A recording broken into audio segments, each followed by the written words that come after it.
और जनाब, कैसे हैं आप? उम्मीद है अच्छे ही होंगे और नहीं है तो हो जाएंगे। हम हैं ना आपकी खिदमत में हाजिर। भाइयों और बहनों, हमारे आज के चैप्टर का शीर्षक है लखनवी अंदाज, जिसके लेखक हैं यशपाल। इनका जन्म 1903 में पंजाब के फिरोजपुर में हुआ था। कोई साधारण व्यक्ति नहीं है ये। भगत सिंह, सुखदेव के साथ स्वतंत्रता सेनानी रह चुके हैं, जिसकी वजह से ये जेल भी गए। खैर, आइए शुरू करते हैं इनकी रचना लखनवी अंदाज के बारे में। कहानी शुरू होती है एक अज्ञात स्टेशन से, जिसका जिक्र तो लेखक ने नहीं किया। ट्रेन स्टेशन से चलने के लिए फुंकारे मार रही थी। लेखक ने आरामदायक सफर के लिए सेकंड क्लास का टिकट ले लिया। टिकट का दाम तो ज्यादा था, पर सफर में भीड़ भाड़ से बचकर एकांत में नई कहानी तलाशने के लिए यह एक अच्छा तरीका था। खैर, लेखक डिब्बे में चढ़ गया। जैसे ही वो डिब्बे में चढ़ा तो सामने देखता है एक सफेद पोश में लखनऊ के कोई नवाब बड़े आराम से आलती पालती मार के बैठे थे। अपने सामने के एक तौलिए पे दो खीरे की फांकें बिछा रखी थी।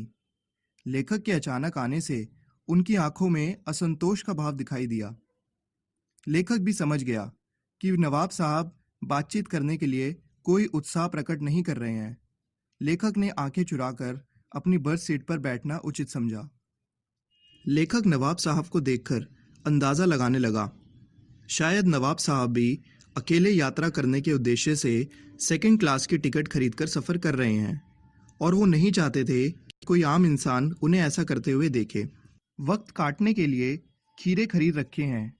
थोड़ी देर नवाब साहब के खिड़की से बाहर देखने के बाद अचानक उन्होंने लेखक को देखकर बोला, आदाब अर्ज जनाब, खीरे का शौक फरमाएंगे? लेखक ने जवाब दिया, शुक्रिया, आप शौक फरमाइए। नवाब साहब खीरा खाने की इच्छा से दो ताजे खीरे एक तौलिए पर रखे हुए थे।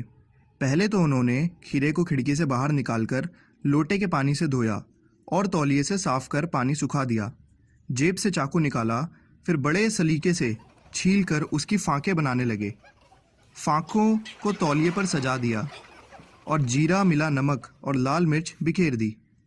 नवाब साहब ने फिर लेखक से पूछा, वल्लाह, शौक कीजिए, लखनऊ का बालम खीरा है। किंतु लेखक तो मना कर चुके थे, इसलिए आत्मसम्मान बनाए रखने के लिए दूसरी बार पेट खराब होने का बहाना बना दिया। लेखक ने मनी मन सोचा कि मियाँ रईस तो बनते हैं, लेकिन लोगों की नज़र से बच सकने के ख्याल में अपनी असलियत पर उतर आए हैं। नवाब साहब खीरे की एक फांक को उठाकर होठों तक ले गए, उसको सूंघा। खीरे की स्वाद का आनंद उनकी पलकों में मूंद गया। मुंह में आए पानी का घूंट गले से उतार दिया। तब नवाब साहब ने फांक को सीधा खिड़की से बाहर छोड़ दिया। इसी प्रकार एक एक करके सारी फांकें उठाई, सूंघते गए और खिड़की से बाहर फेंकते गए। तौलिए से हाथ और होठों को पोंछा, फिर गर्व से लेखक की ओर देखा और इस नायाब इस्तेमाल से थककर लेट गए। तभी नवाब साहब ने डकार ली और बोले, मियाँ खीरा होता तो लजीज है, पर पेट पर बोझ डाल देता है।